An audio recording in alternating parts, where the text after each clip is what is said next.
तो वर्तमान में हमने सावधान होना पड़ेगा। हर एक बात को गुरुदेव के ज्ञान आधार से निरख परख करके भक्ति मार्ग पर एक एक कदम फूक फूक के रखना होगा। ये देखा देखी की भक्ति नहीं है। तो आदेश क्या होता है उपदेश देने का, आदेश क्या होता है, ये गुरुदेव भगवान के मुख कमल से सुनिएगा, जिसमें गुरुदेव भगवान कह रहे हैं कि मुझे किस प्रकार से नाम दीक्षा देने का मेरे पूज्य गुरुदेव जी की तरफ से आदेश प्राप्त हुआ था। अकेले को नहीं दिया, एक कोने में जाके आदेश नहीं दिया, कान में आदेश नहीं दिया।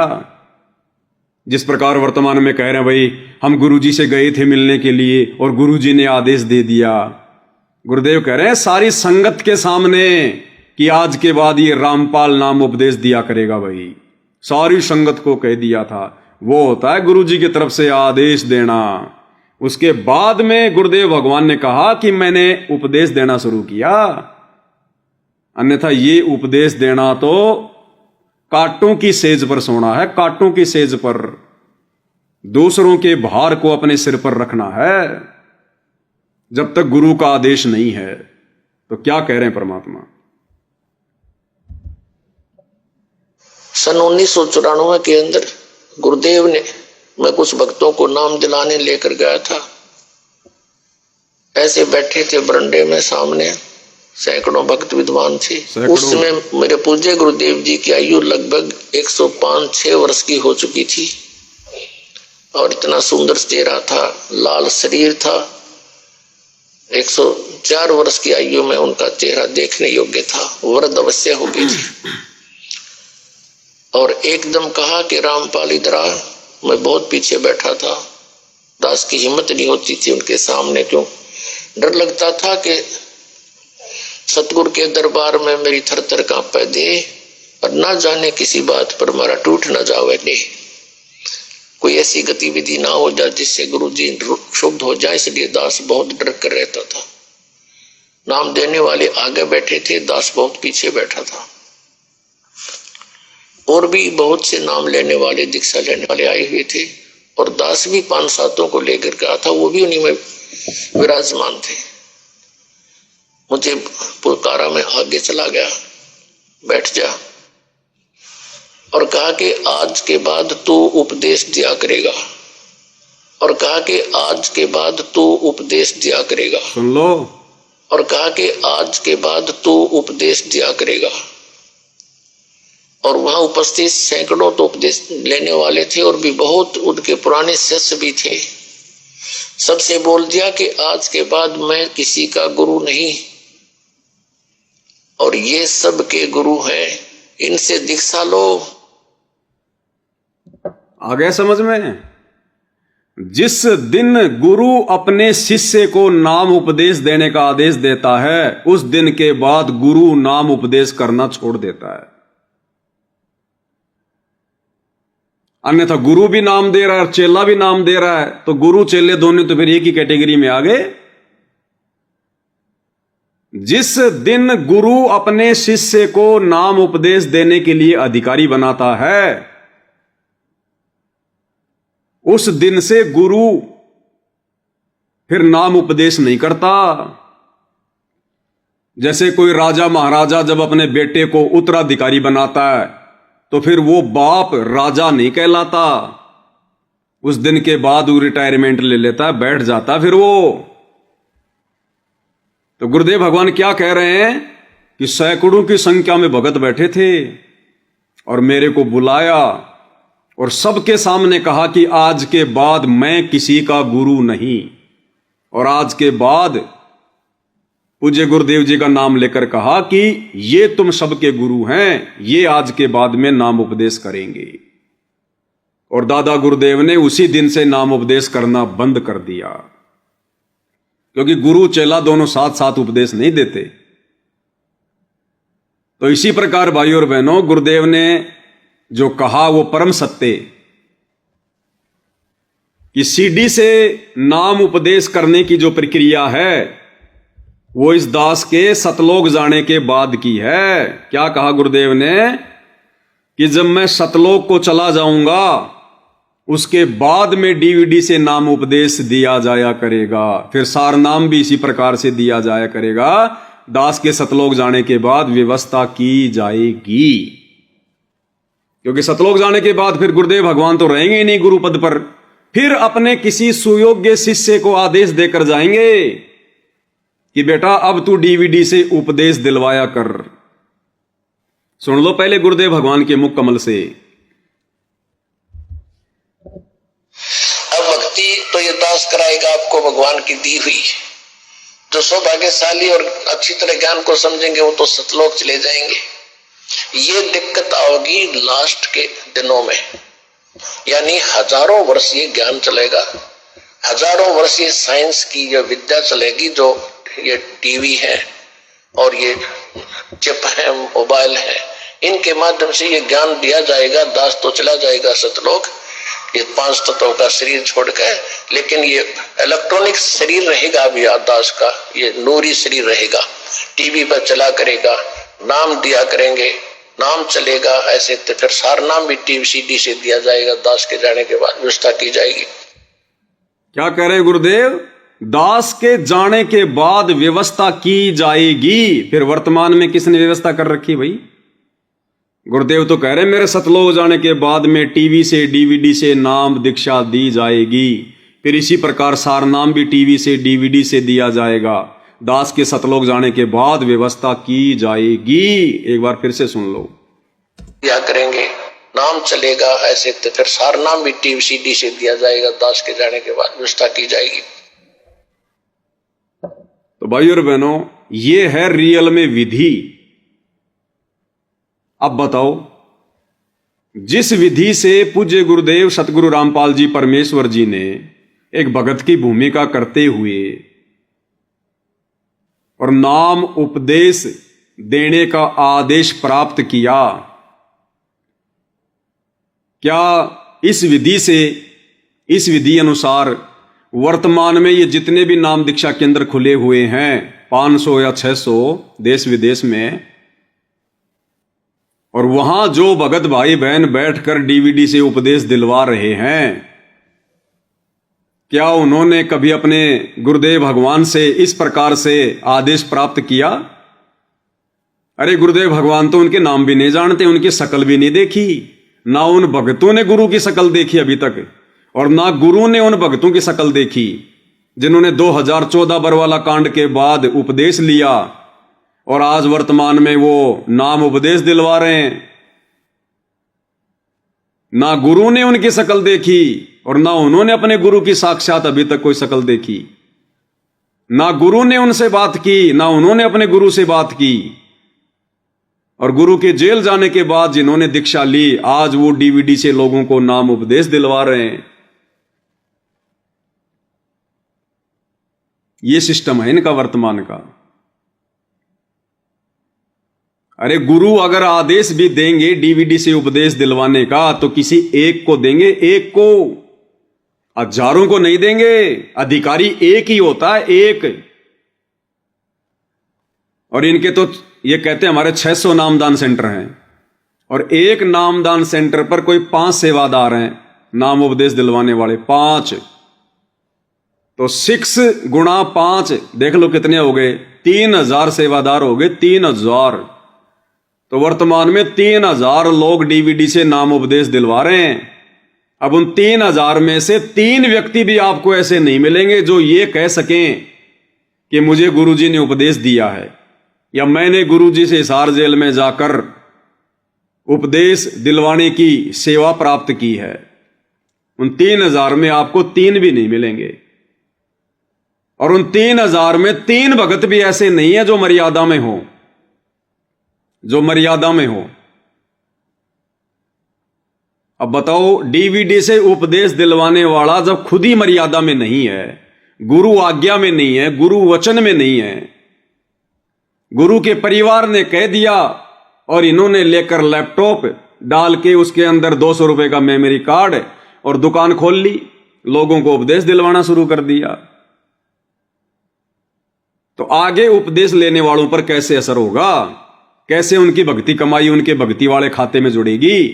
वैसे भले अपने आप को भगत कहते रहो कि मैं संत रामपाल जी का भगत है, और उससे पूछो तू कभी अपने गुरु जी से मिला है? नहीं। साक्षात कभी तूने गुरु जी के दर्शन किए नहीं, फिर तू काहे का भगत हो गया वे गुरु जी का? फिर काहे का उपदेश ले लिया तूने? ये उपदेश होता है क्या? ऐसे ही इन्होंने भाई और बहनों ये पाठ करने शुरू कर दिए फिर पैसों के चक्करों में। और जैसे ये मोबाइल कंपनियां वाले रिचार्ज का पैसा बढ़ाते रहते हैं, वैसे ही ये सतलोक आश्रम वाले हर साल पाठ प्रकाश का पैसा बढ़ाते रहते हैं। बरवाड़ा आश्रम में 2014 बरवाला कांड से पहले जब गुरुदेव पाठ प्रकाश किया करते थे तो 7,000 रुपए लेते थे परमात्मा, एक पाठ के 7,000। बरवाला कांड के बाद सतलोक आश्रम मैनेजमेंट हरियाणा ने उसी पाठ के 11,000 रुपए किए। 11,000, जबकि ना कोई घी का भाव बढ़ा ना कोई प्रसाद का भाव बढ़ा, 11,000 कर दिए। फिर 2 साल बाद इन्होंने उसी पाठ के 15,000 कर दिए। ना कोई घी का भाव बढ़ा ना कोई प्रसाद का भाव बढ़ा। फिर 2-3 साल बाद इन्होंने उसी पाठ के 25,000 कर दिए। वर्तमान में वही पाठ प्रकाश जो बरवाड़ा आश्रम में गुरुदेव 7,000 में संपूर्ण किया करते थे, आज उनके जेल जाने के बाद वो पाठ 25,000 का कर दिया गया, 25,000 का।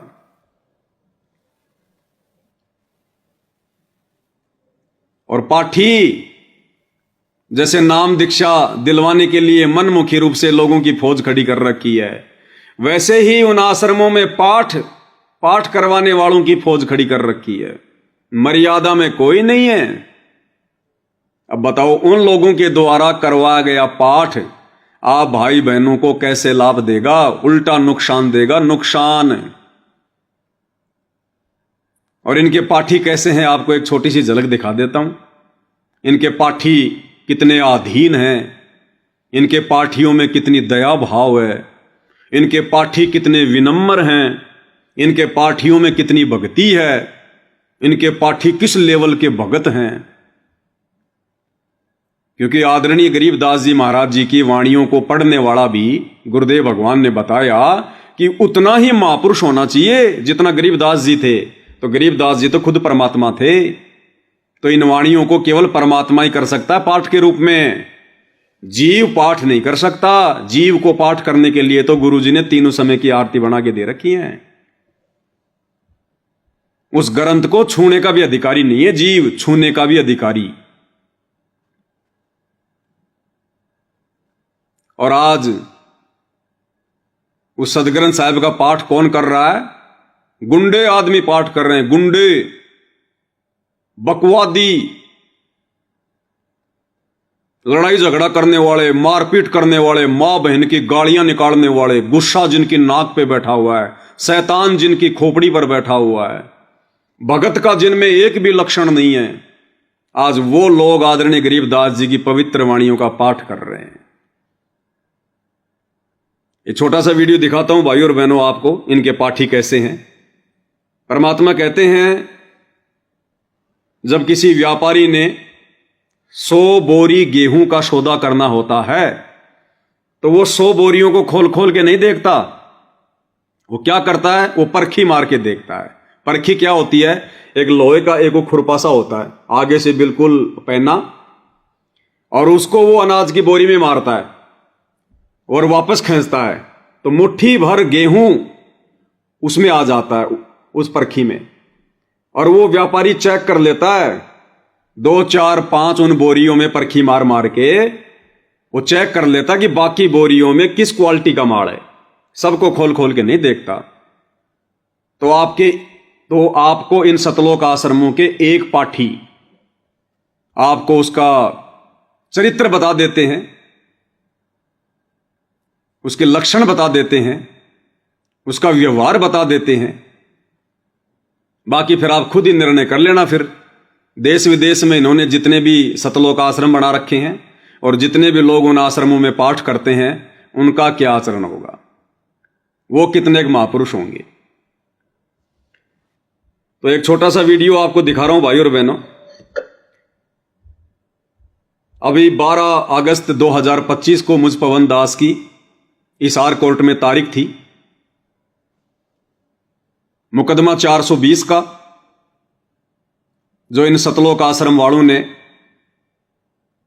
सतगुरुदेव भगवान को अपना जैसा व्यक्ति मानकर, मानुष मानकर मुझ पवन दास के खिलाफ झूठी शिकायतें करके और एक झूठा मुकदमा बनवा दिया। उस मुकदमे में मेरी तारीख थी। तारीख पर दास जयपुर से गया हुआ था। 2 भगत भाई और थे मेरे साथ में, मनोज दास और मुकेश दास। और पिछले 2-2.5 साल से वो मुकदमा चल रहा है। मैं हर तारीख पे जा रहा हूं। उसी मुकदमे में मैं 2.5 महीने की जेल भी हिसार में जो है काट के आया। कोई बात नहीं, मैं अपनी हर तारीख पे जा रहा हूं।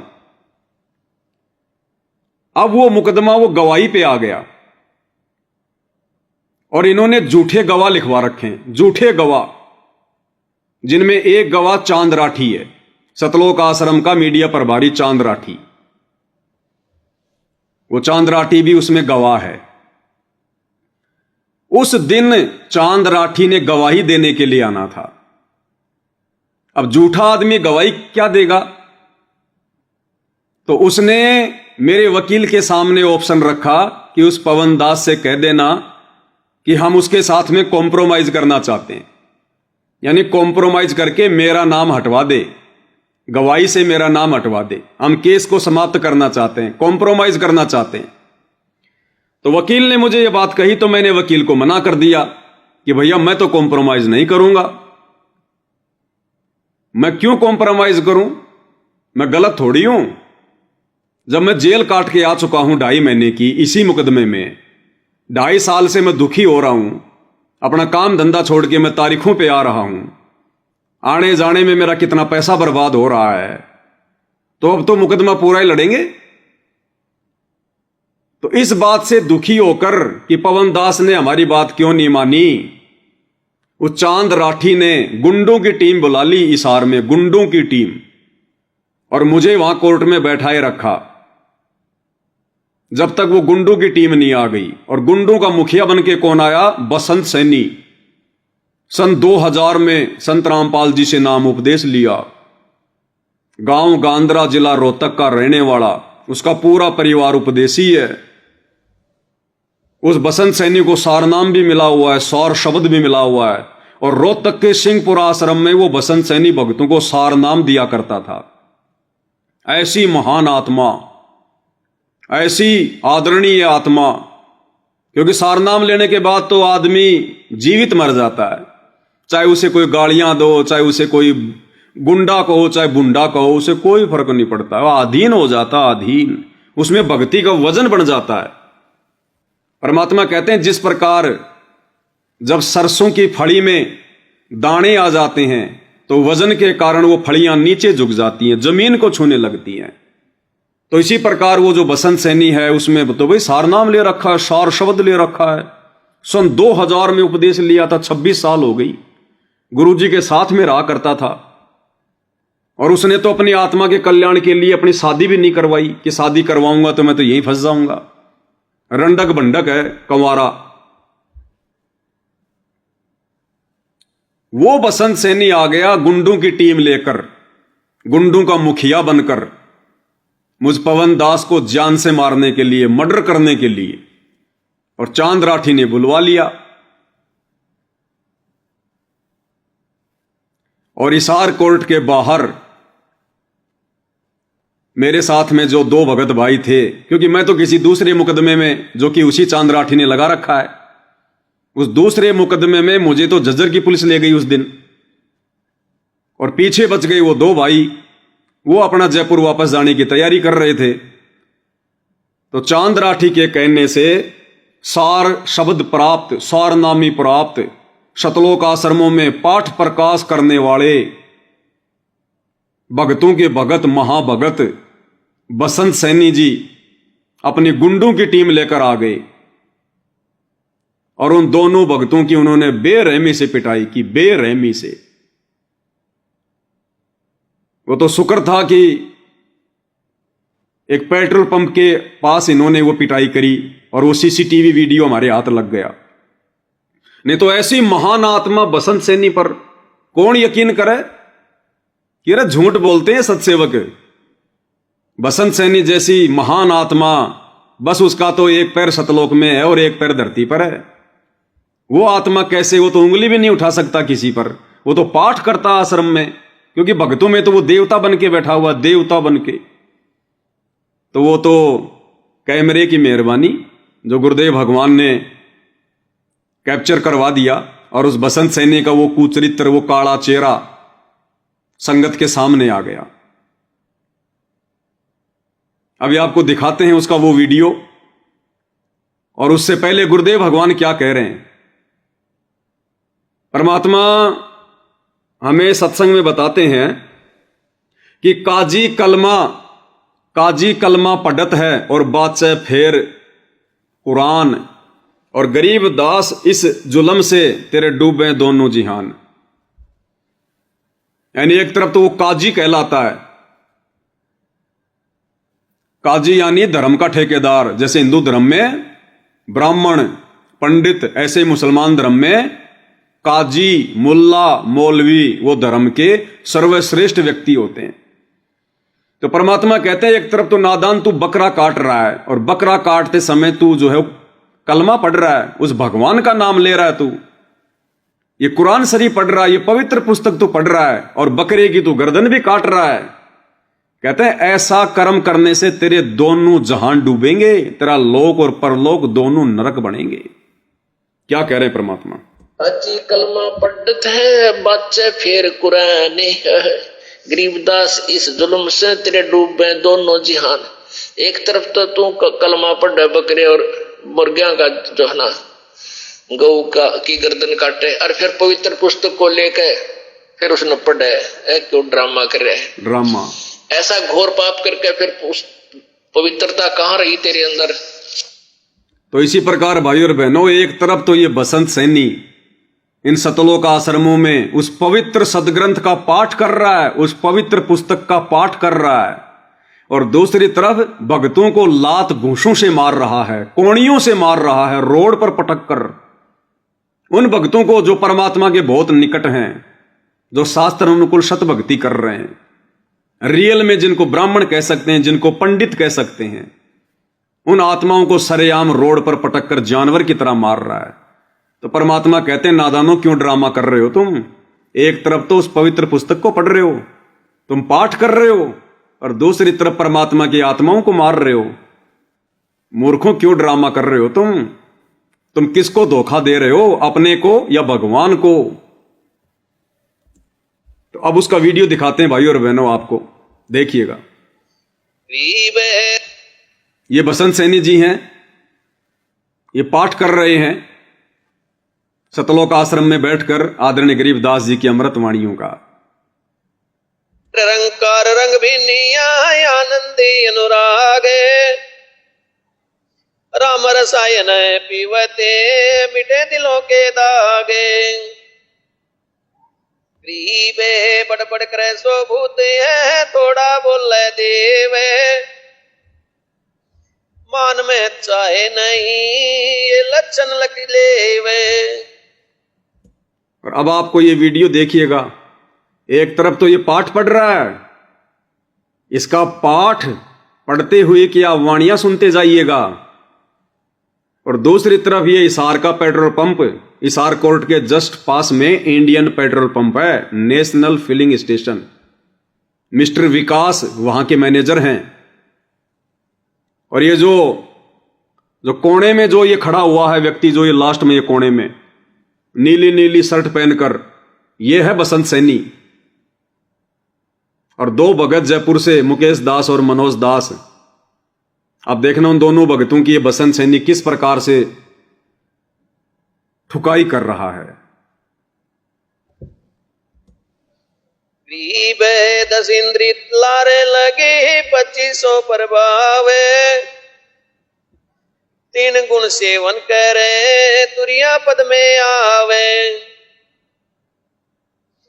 गरीबे प्रेम नगर की पिट्ठी में गरबाइयो मत कोए, मंसूर देख सूली चढ़ा अनहलक कही सोए। गरीब शीश कटे श्यापति रहा हाथ कटे हरियेत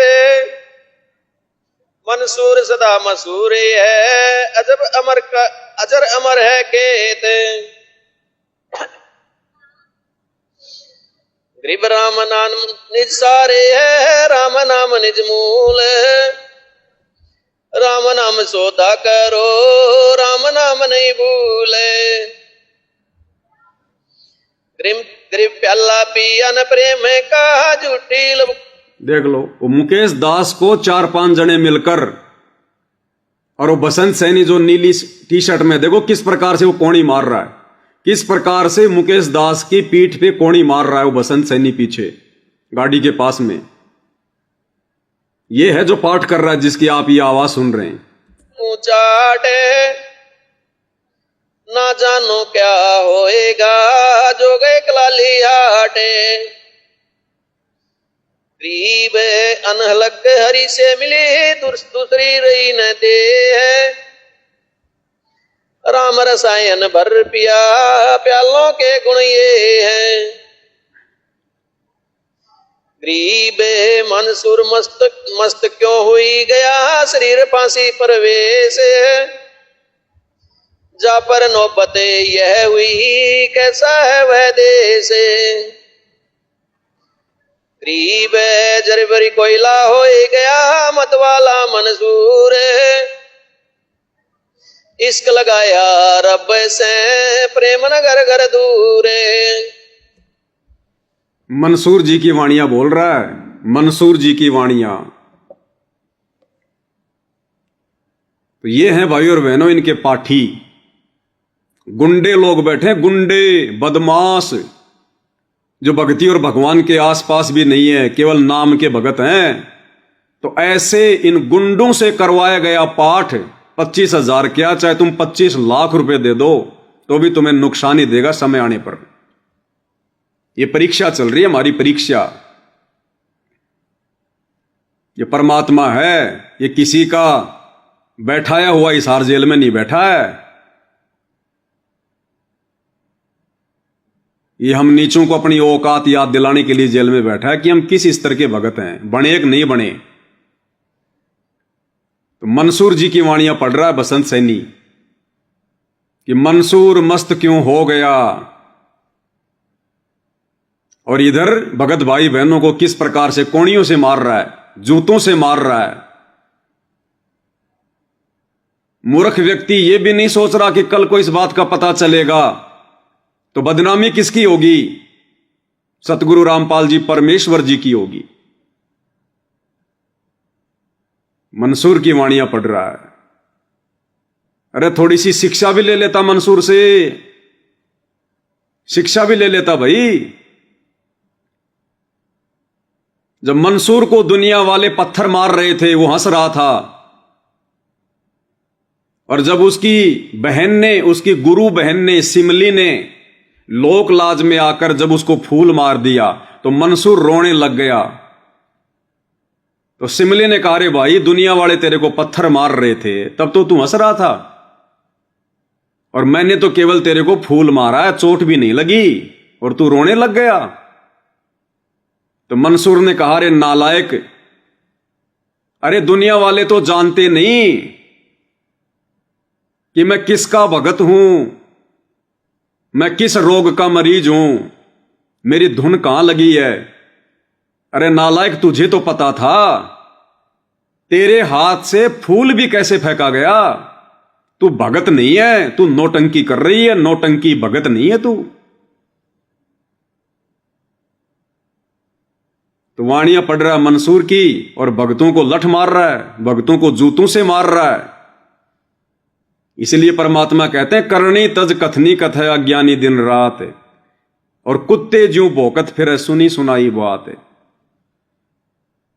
अरे जब आदरणीय गरीबदास जी की वाणियों का पाठ करने वाले बसंत सैनी पर वाणियों का कोई असर नहीं हो रहा, तो ऐसे कर्महीन आदमी के द्वारा, ऐसे मर्यादाहीन आदमी के द्वारा आप भाई बहन अगर पाठ आश्रमों में करवाओगे तो आपके ऊपर कहां से असर होगा।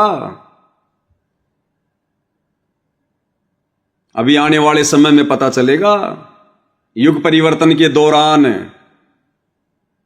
जब परमात्मा पीछे हाथ कर लेगा कि भैया अब तुम्हारी भक्ति और तुम्हारी मर्यादा बचाएगी तुम्हें, मैंने ज्ञान क्यों दिया 30 साल तक, अब वो भक्ति और मर्यादा बचाएगी, नहीं तो फिर ये परमात्मा पक्षपाती कहलाएगा, पक्षपाती।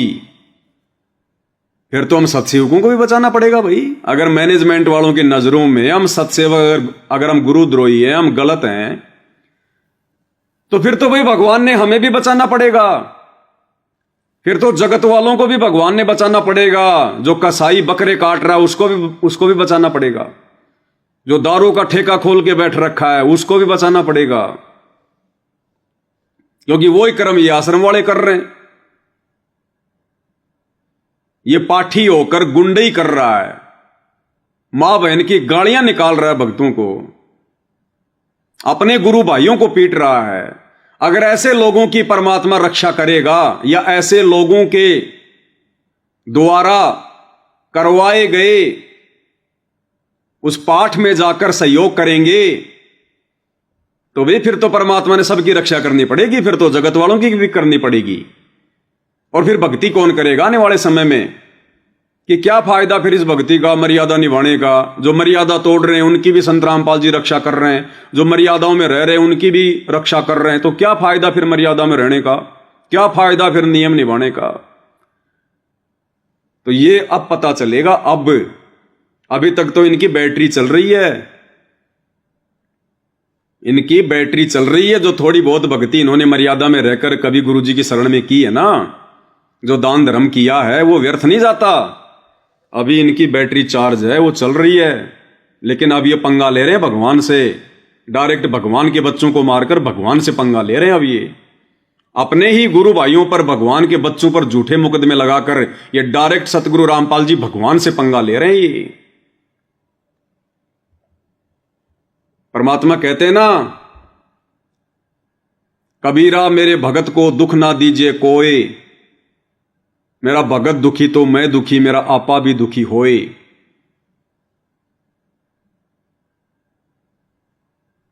और मालिक कहते हैं कि हमने ही रावण को मारा, हमने ही मारा कंस, हम ही हिरणाकुश उदर विदारिया, और हम ही मारा कंस, और जो सतावे मेरे भगत को उसका खोदूं वंश। तो ये परमात्मा की नेक आत्माओं को सता रहे हैं। हम सत्सेवक तो उंगली भी नहीं कर सकते किसी की तरफ, उंगली भी। कबीरा आप ठगाइए और न ठगिए कोई, हम तो इस वाणी पर चलते हैं। तो सोचो भाई और बहनों, आने वाले समय में क्या होगा इन मर्यादाहीन लोगों का, और ऐसे मर्यादाहीन लोगों के आश्रमों में जाने वालों का, ऐसे मर्यादाहीन लोगों के द्वारा पाठ करवाने वालों का, और ऐसे मर्यादाहीन कुपात्रों को ज्योति पाठ और दान का पैसा इन आश्रमों में जाकर देने वालों का आने वाले समय में क्या होगा। इसलिए गुरुदेव भगवान ने हमें यह ज्ञान दिया कि नालायकों, मेरी भक्ति अगर सफल करनी है तो मेरे ज्ञान को आधार बनाना पड़ेगा, या भक्तों को देखकर भक्ति नहीं होगी। कि ये भगत तो गुरु जी के साथ में रहता था, तो साथ में रहता था तो कोई परमानेंट बन गया क्या वो? ये तो गुरु जी का बेटा है, बेटी है, तो क्या कोई परमानेंट बन गई क्या? क्या गुरु जी के बेटा बेटी के लिए मर्यादा नहीं है क्या? गुरु जी के बेटा बेटी जो मर्जी करते रहे। तो अब पता चलेगा उन गुरु जी के बेटा बेटी को भी, और ये बसंत सैनी, चांद राठी जैसे नालायक भक्तों को भी, कि मर्यादा तोड़कर ड्रामे करने का, भक्ति को हल्के में लेने का क्या हशर होता है।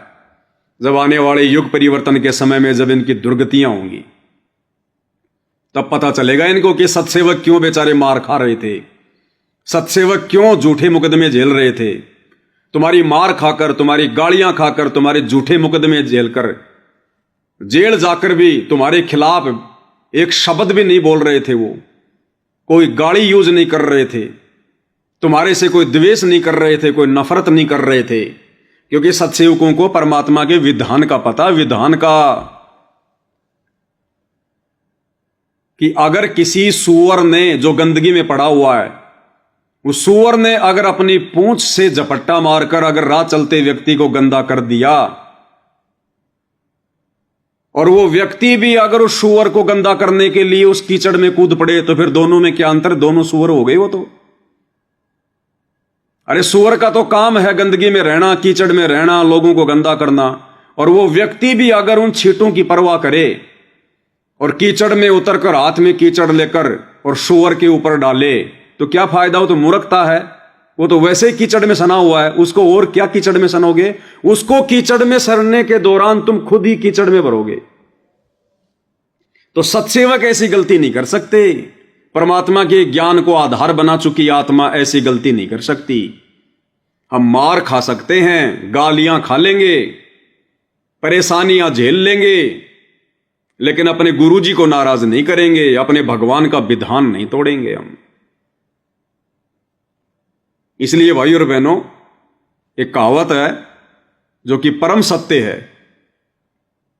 कि भगतों का, भगत कौन? जो वास्तव में भगत होगा, नाम का भगत नहीं कि सतगुरु रामपाल जी से उपदेश ले लिया, मुंह में सतसाहेब, गले में लॉकेट पहन लिया, हाथ में रक्षा सूत्र बांध लिया, काम सारे उल्टे करो और कहो हम संत रामपाल जी के भगत हैं, हम संत रामपाल जी के भगत हैं।